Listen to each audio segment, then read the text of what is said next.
हम उत्पीड़ित ईसाइयों के लिए खड़े हैं जो दुनिया भर में सताए गए हैं।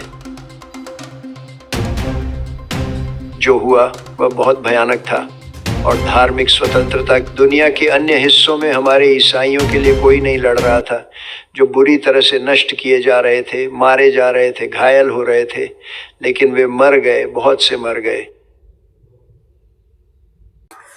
प्रेज द लॉर्ड मेरे मसीही भाई बहनों, यीशु मसीह नासरी के नाम में आप सभी मसीही भाई बहनों को सलाम। मैं नितेश माइकल मसीह। मेरे मसीही भाई बहनों, आज मैं आपको डोनाल्ड ट्रंप का ये बात बताऊंगा, वो बात सुनाऊंगा जो डोनाल्ड ट्रंप दुनिया भर में जो ईसाई सताव हो रहे हैं उस पर क्या बयान दिया है और गुड फ्राइडे के ऊपर क्या स्पीच दिया है, वो मैं आपको सुनाऊंगा। वो इंग्लिश में था लेकिन हमने उसको डब हिंदी में ट्रांसलेट किया, जिस तरह से हो सकता था उस तरीका से मैंने किया। हमारी इस वीडियो क्लिप को पूरा अंत तक देखिएगा, डोनाल्ड ट्रंप का पूरा बातों को बारीकी से सुनिएगा। ये रहा वीडियो क्लिप।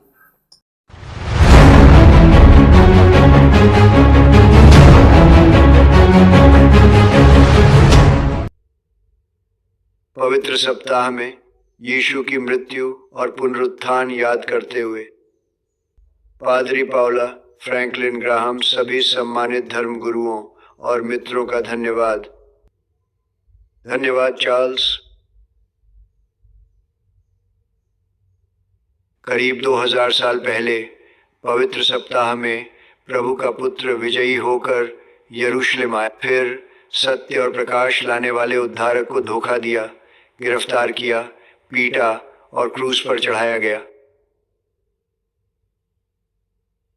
हमारे लिए उसने अपना जीवन, ग्राहम ने कहा, ईश्वर ने क्रूस पर अपना प्रेम साबित किया। जब मसीह लटके, खून बहाया और मरे, तब ईश्वर कह रहा था, मैं तुमसे प्यार करता हूं। 3 दिन बाद मसीह के अनुयायियों को खाली कब्र मिली। यीशु ने अंधकार और मृत्यु को हराकर मानवता को नया जीवन दिया। जब हम कहते हैं वह जी उठा है, यीशु की मृत्यु और पुनरुत्थान ईसाई धर्म का सार है हर हाल में।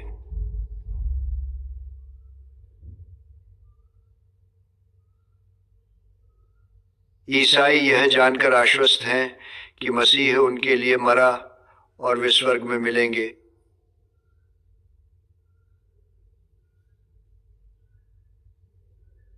और यही हम चाहते हैं, यही हम सब चाहते हैं। पवित्र सप्ताह के चमत्कारों ने मानव अस्तित्व को बदल दिया। अनगिनत अमेरिकियों को मसीह के उदाहरण से प्रेरणा मिली है। बीमारों की सेवा, परिवारों की रक्षा, समुदायों को उन्नत करने और देश को पहले से कहीं अधिक मजबूत, बेहतर और महान बना। पिछले 3 महीनों में ईश्वर की कृपा से, और ये 3 महीने शानदार रहे हैं। कहा जाता है कि शायद किसी राष्ट्रपति के लिए अब तक के सबसे अच्छे 3 महीने। हम उत्पीड़ित ईसाइयों के लिए खड़े हैं जो दुनिया भर में सताए गए हैं। जो हुआ वह बहुत भयानक था और धार्मिक स्वतंत्रता दुनिया के अन्य हिस्सों में हमारे ईसाइयों के लिए कोई नहीं लड़ रहा था, जो बुरी तरह से नष्ट किए जा रहे थे, मारे जा रहे थे, घायल हो रहे थे, लेकिन वे मर गए, बहुत से मर गए। आप सोच भी नहीं सकते कि इस आधुनिक युग में ऐसा हो सकता है। मैंने गर्व से व्हाइट हाउस, धर्म कार्यालय और ईसाई विरोधी पूर्वाग्रह मिटाने के लिए एक नया न्याय विभाग टास्क फोर्स बनाया। आप इसके बारे में ज्यादा नहीं सुनते, पर ईसाई विरोधी पूर्वाग्रह मौजूद है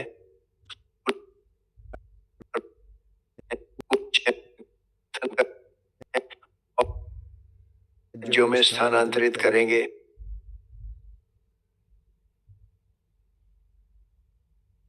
हम दुनिया में प्रति छात्र सबसे ज्यादा खर्च करते हैं, फिर भी नतीजे नहीं मिलते। हम 40 देशों की रैंकिंग में निचले स्तर पर हैं, पर यह बदलाव एक बड़ा फर्क लाएगा।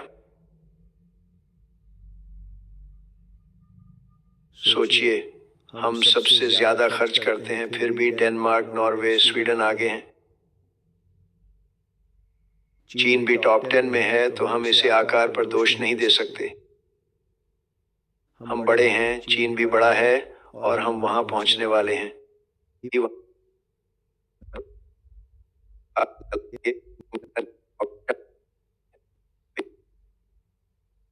मानना है और मेरे लिए यह आसान था, पर कुछ लोग अभी भी इससे लड़ रहे हैं। मैंने आज टीवी पर एक डेमोक्रेट सांसद को इसके खिलाफ लड़ते देखा। मैंने महिला खेलों में पुरुषों पर रोक लगाई, यह आसान था।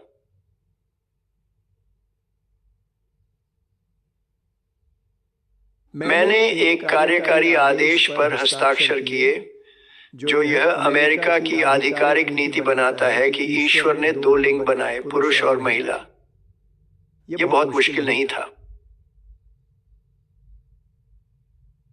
तो इस ईस्टर पर मनाने के लिए बहुत कुछ है। मुझे उम्मीद है कि यह सबसे बड़ा ईस्टर होगा, क्योंकि हमारे पास कुछ ऐसा है जो इस देश ने 100 सालों में नहीं देखा।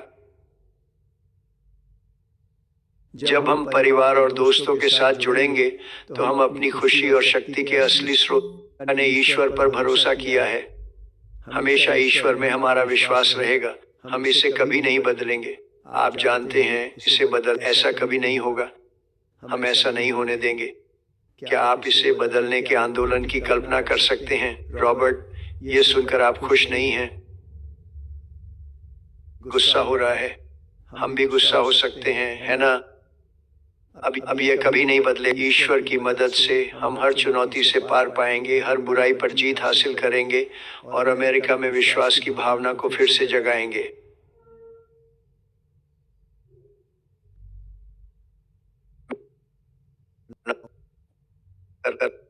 हम अमेरिका को फिर से महान बना रहे हैं। मैं कहना चाहूंगा, मुझे लगता है कि यह पहले से कहीं ज्यादा महान होगा। तो फिर से मैं आप सभी को खुशहाल और आशीर्वादित ईस्टर की अब मैं पादरी जेनसेन फ्रैंकलिन को बुलाना चाहूंगा, जो शुरू से ही मेरे समर्थक रहे हैं। वह यहाँ रहे, वह शुरुआत से ही हमारे साथ रहे हैं। किसने सोचा था कि यह ऐसा होगा? लेकिन मुझे धार्मिक लोगों से जो समर्थन मिला है वह वाकई अद्भुत रहा है।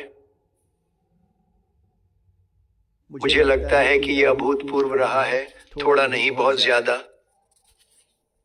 तो पादरी फ्रैंकलिन, कृपया आप आइए। बहुत बहुत धन्यवाद। आपके समर्थन के लिए शुक्रिया।